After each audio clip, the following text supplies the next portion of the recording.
जिसने तलवार से वार किया अनुराग के ऊपर, उसने पहले आपको मारने की कोशिश की थी। कितनी सच्चाई इस बात में? ये सच है, वो पहले हम ही को मारने की प्लानिंग थी उसकी, लेकिन वो मुझे न पा करके उसको पा गया तो उसी को मार दिया। तो यहाँ की पुलिस इतनी निष्क्रिय बनी रही कि एक व्यक्ति किसी को मारने के लिए अवैध पिस्टल लेकर के दौड़ रहा है और उस पर भी कोई कार्रवाई नहीं हुई कि अगर पुलिस ने, जब आप लोग शिकायत करते थे, अगर त्वरित एक्शन लिया होता तो अनुराग आज हमारे बीच में होता? बिल्कुल होता।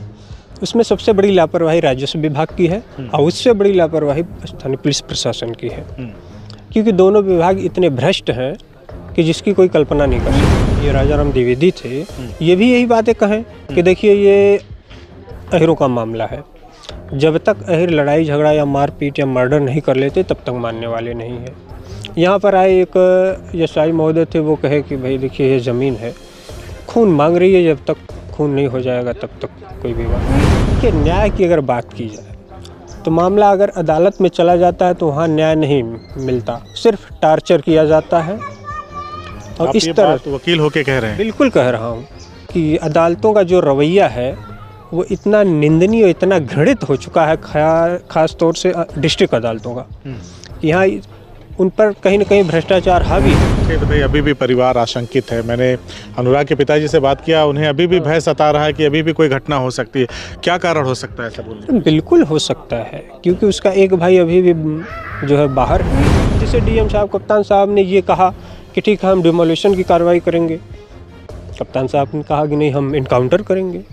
अरे भाई, इनकाउंटर किसका करोगे जब जिसकी आप अवगत कर रहे हो आसानी से वो सरेंडर कर रहा है प्री प्लानिंग के तहत, तो इनकाउंटर करोगे? हमको जुमला सुनाने आए हो? अभी लोगों को भ्रम में रख के वहाँ पे प्री प्लान के तहत सरेंडर करेगा, प्लानिंग के तहत। इस वक्त हम लोग जौनपुर जिले में मौजूद हैं, अनुराग यादव के घर पे। वही होनहार ताइक्वांडो का खिलाड़ी जो अब इस दुनिया में नहीं है, क्योंकि कुछ आतताइयों ने मिलकर धोखे से एक होनहार खिलाड़ी की जान ले ली।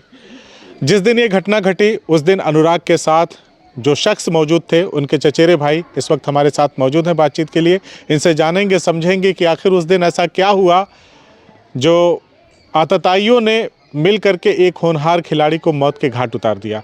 आपका क्या नाम है? रामजस यादव। क्या करते हैं रामजी जी? वकालत करते हैं। वकालत करते हैं जी। तो अनुराग और आप घटना वाले दिन साथ ही थे? जी, उस दिन हम लोग साथ थे। यहाँ से निकले थे खेत जाने के लिए सुबह सुबह। अच्छा। तो दातून में कर रहा तो वो ब्रश करते हुए साथ में ही निकले थे हम दोनों लोग। अच्छा, अनुराग ब्रश कर रहे थे? ब्रश कर रहा था। अच्छा, तो ये कहा गया, हमने सुना कहीं कि जिसने तलवार से वार किया अनुराग के ऊपर, उसने पहले आपको मारने की कोशिश की थी। कितनी सच्चाई इस बात में? ये सच है, वो पहले हम ही को मारने की प्लानिंग थी उसकी, लेकिन वो मुझे न पा करके उसको पा गया तो उसी को मार दिया। तो जब ये हुआ हादसा तो आप साथ ही थे ना? कितनी दूरी पे थे? देखिए, मैं और दोनों लोग यहाँ से साथ में ही निकले और वहाँ देखेंगे आप रास्ते में, तो रास्ते पर कुछ ईंट हैं, तो वो ईंट बिखरे हुए थे या उखड़ गए थे कुछ, तो उसी को 2-3 ईंट हटाया था बस। अच्छा। इतने पे वो जो मुख्य आरोपी रमेश यादव, वो मना किया, तो हमने भी इसको मना कर दिया कि देखो ईंट हटाओ मत, जाने दो, अभी विवाद कर लेगा, बिना वजह का विवाद होगा। अच्छा, अनायास ही विवाद पालते भी रहता वो? अनायास उसका तो काम है था, उसके पिता का, उसके पूरे परिवार का यही काम था, इसलिए आपने मना किया? हाँ। तो वो जो है मान गया। उसके बाद मैं थोड़ा सा आगे बढ़ा जहाँ इंटरलॉकिंग है उसके तरफ, तब तक वो इतना कहकर जाता है सीधे घर में, अपने पूरे परिवार को अपने बुला कर लाता है और खुद दौड़ते हुए हाथ में तलवार लहराते हुए आता है। और जब मैं देखता हूँ, मैं वहीं खड़ा रहता हूँ और वो मेरा चचेरा भाई यहीं पास में खड़ा रहता है। तो अनुराग ने देखा तलवार लेके भागते हुए? वो भी देख रहा है, तलवार लेके दौड़ते हुए ठीक सामने से आ रहा है, मैं भी देख रहा हूँ। तो हम लोगों ने ये सोचा कि हो सकता है अंदर रुकेगा, जो बाउंड्री वाले उसी के अंदर रुकेगा, उसके बाद कुछ होगी कहा सुनी। भाई ऐसा कोई मैटर तो था नहीं। लेकिन जब वो बेहद करीब आ गया तो हमने इसको मना किया कि भैया तू भाग जाओ यहाँ से, नहीं तो अभी जो हम मार देगा। वो वापस रिटर्न घर की तरफ भाग आया अनुराग। हाँ, मैं थोड़ा खड़ंजे की तरफ था, मैं वापस आ नहीं सकता था कि वो करीब में आ गया है, इसलिए वो मुझको पाया, मुझे दौड़ा लिया। मुझे देखेंगे तो विद्यालय है, विद्यालय की तरफ घर दौड़ाया और वो मुझे नहीं पाया। लेकिन इतने में जैसे वो मुझे दौड़ाता है, तुरंत ये अनुराग रिटर्न फिर मुझको देखने के लिए दौड़ के जाता है कि भैया के साथ तो कहीं कुछ हो नहीं गया, मार तो नहीं दिया। और जैसे वो रिटर्न भाग कर जाता है, उसके पीछे उसकी माँ और बहन भी दौड़ के जाती हैं। लेकिन जैसे वो खड़ंजे तक पहुंचता है तब तक उस आरोपी के जो भी अन्य सदस्य थे वो भी पहुंच चुके होते हैं। अब वो जो है इसको कवर कर लेते हैं, आगे से घेरते हैं हाँ, उसको। आके उसको घेर लेते हैं। हाँ। तब उसका जो मूवमेंट है उसको इन लोगों की तरफ हो जाता है। हाँ। और वो मुझको उधर नहीं पाता तो रिटर्न दौड़ कर आता है पीछे से, जो है अनुराग को एक ही तलवार में, यानी एक ही बार में वो सिर धड़ से जब वार किया तब आप वहाँ पे नहीं थे, आप भागे हुए थे? नहीं, मैं वहाँ सामने विद्यालय था भाई, विद्यालय तक दौड़ाया, वहीं से सीधा वो रिटर्न हो गया। तो मैं भी वहाँ से रिटर्न हुआ, लेकिन वो तेजी से वहाँ से दौड़ के आया। और मुझे इतना अंदाजा नहीं कि अनुराग फिर रिटर्न आ जाएगा, लेकिन ये जैसे वहाँ पहुँच जाता है बाकी ये लोग घेरते हैं और वो सरधड़ से अलग जब हुआ तो उस वक्त माँ और बहन सामने ही थी? बिल्कुल बिल्कुल, उनके सामने बस चंद कदम का फासला था, इतनी दूरी थी। वकील साहब, आप वकालत भी करते हैं और अनुराग के आप चचेरे भाई हैं। मैं एक बार अनुराग की बहन से बात कर रहा था तो उस लड़की ने बताया कि मई के महीने में पिस्टल लेके भी दौड़ाया था मारने के लिए। जब हम लोग थाने पे गए तो हमारी कोई सुनवाई नहीं हुई। इतना बड़ा एविडेंस भी थाने के लोगों ने डिनाई कर दिया, उस पर कोई कार्रवाई नहीं की, नज़रअंदाज कर दिया। कि भाई उस समय जब 16 मई को ये घटना हुई थी, कुछ विवाद हुआ था तो उसके संबंध में वो पिस्टल लेकर दौड़ाया था और उसका वीडियो भी अवैध था पिस्टल की? नहीं, अवैध है, वैध नहीं, अवैध है वो। तो यहाँ की पुलिस इतनी निष्क्रिय बनी रही कि एक व्यक्ति किसी को मारने के लिए अवैध पिस्टल लेकर के दौड़ रहा है और उस पर भी कोई कार्रवाई नहीं हुई? कोई कार्रवाई नहीं। उस समय जो तत्कालीन थानाध्यक्ष ब्रजेश कुमार गुप्ता थे, उनके संज्ञान में बातें आई थी, हमने थाने पर कहा भी था, वीडियो भी उन लोगों को उपलब्ध कराया गया था, लेकिन कोई मुकदमा आज तक न पंजीकृत किए। एसपी से शिकायत नहीं की आप लोगों ने इसकी? नहीं, एसपी से इस मसले में भी शिकायत की गई, इस मैटर को लेकर के भी, हाँ, कि 16 मई में इस तरह की घटना थी, थाने पर अवगत कराया गया था, फिर किंतु कोई कार्रवाई नहीं। घटना होने के बाद आपने बताया ना, पहले नहीं बताया? जब थाना अध्यक्ष ने सुनवाई नहीं किया तो उच्च अधिकारियों के संज्ञान में आप लोगों ने मामला लाया? इसलिए नहीं लाया गया कि बीच में ये मामले को सुलझाने का प्रयास कर लिया गया कि जो झगड़ा जो है खत्म करा देंगे, ग्राम प्रधान मिलकर उस विवाद को ही खत्म करा रहे थे। ये खत्म हो गया था, दरअसल देखेंगे पीछे बाउंड्री वाल बन गई है तो सारा विवाद जो है लगभग खत्म कर लिया गया था। लेकिन वो अनावश्यक नए मुकदमे, फर्जी मुकदमे कर करके विवाद बढ़ाता गया, तब तक ये उस दिन घटना हो गई। देखिए, इसके संबंध में हमने कप्तान साहब को वो वीडियो उपलब्ध कराया, और इतने नहीं कि वो वीडियो कप्तान साहब तत्कालीन थानाध्यक्ष जो थे राजाराम द्विवेदी, उनको भी वो उपलब्ध कराया। वो मुझसे बताया कि देखिए ये वीडियो कप्तान साहब भेजे हैं। हम कहे हाँ तो ठीक है, अगर भेजे हैं तो इसमें आर्म्स एक्ट का मुकदमा कायम करिए। लेकिन आज तक उस पर भी कोई मुकदमा नहीं कायम किया गया। वकील साहब, आप क्या मानते हैं कि अगर पुलिस ने, जब आप लोग शिकायत करते थे, अगर त्वरित एक्शन लिया होता तो अनुराग आज हमारे बीच में होता? बिल्कुल होता। उसमें सबसे बड़ी लापरवाही राजस्व विभाग की है और उससे बड़ी लापरवाही स्थानीय पुलिस प्रशासन की है, क्योंकि दोनों विभाग इतने भ्रष्ट हैं कि जिसकी कोई कल्पना नहीं कर सकता। एक और बात भी बच्चियों ने कही कि थानाध्यक्ष ने कहा या पुलिस के किसी व्यक्ति ने कहा कि ये अहीरों की जो विवाद होते हैं, ज़मीनी विवाद, वो खून मांगते हैं और जब तक ज़मीन रक्त रंजित नहीं होगी तब तक तुम लोगों का मामला हल नहीं होगा। हाँ बिल्कुल बिल्कुल, उस समय मैं ही थाने पर हमेशा जाता था। ये राजाराम द्विवेदी थे, ये भी यही बातें कहें कि देखिए ये अहीरों का मामला है, जब तक अहीर लड़ाई झगड़ा या मारपीट या मर्डर नहीं कर लेते तब तक मानने वाले नहीं है।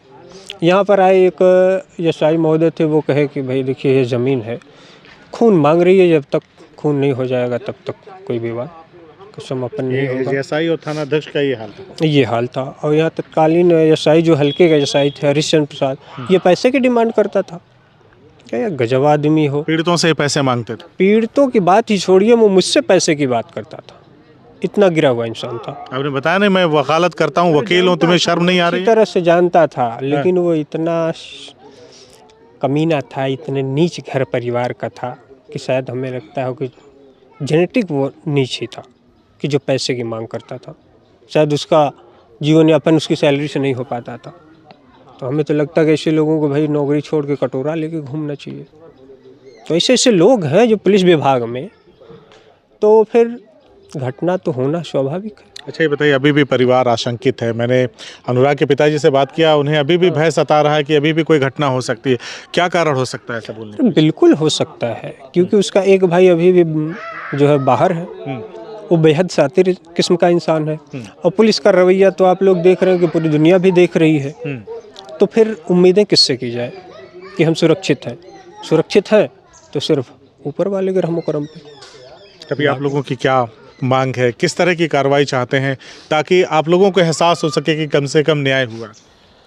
देखिए, न्याय की अगर बात की जाए तो मामला अगर अदालत में चला जाता है तो वहाँ न्याय नहीं मिलता, सिर्फ टार्चर किया जाता है। और आप इस ये तरह बात वकील होके कह रहे हैं? बिल्कुल कह रहा हूँ कि अदालतों का जो रवैया है वो इतना निंदनीय, इतना घृणित हो चुका है, खास तौर से डिस्ट्रिक्ट अदालतों का। यहाँ उन पर कहीं ना कहीं भ्रष्टाचार हावी है। अभी आप देखेंगे, एक ये इंजीनियर था जो बेंगलुरु में सुसाइड किया, उन्होंने लीगल आरोप लगाए कि यहाँ जौनपुर की जो महिला प्रिंसिपल जज है वो इससे 5 लाख रिश्वत मांग रही है। ये सही है, हम लोग भी अच्छी तरह जानते हैं सुसाइड के लिए उत्प्रेरित करती हैं, रिश्वत मांगते हैं, ऐसे लोग पड़े हैं। तो न्यायालय से कोई उम्मीद नहीं है कि वो हमें इंसाफ दे दें। इंसाफ का उनके पास ना कोई पैमाना है। अभी देख ही रहे हैं आप, 30 साल से मुकदमा चल रहा है, इंसाफ मिला गया? आज तक डिसाइड नहीं कर पाए। 95 से ही चल रहा है। 95 से ही चल रहा है ना, 30 साल बीतने को हैं। तो फिर हम कैसे मान लें कि नहीं ये न्यायालय जो है, डिस्ट्रिक्ट कोर्ट है, आज हमको त्वरित गति से इंसाफ दिला देंगे? और इंसाफ क्या दिलाएंगे? क्या भाई वापस ला देंगे ये लोग? तो हालत इस तरह की है। और जैसे डीएम साहब, कप्तान साहब ने ये कहा कि ठीक है हम डिमोलिशन की कार्रवाई करेंगे, कप्तान साहब ने कहा कि नहीं हम इनकाउंटर करेंगे।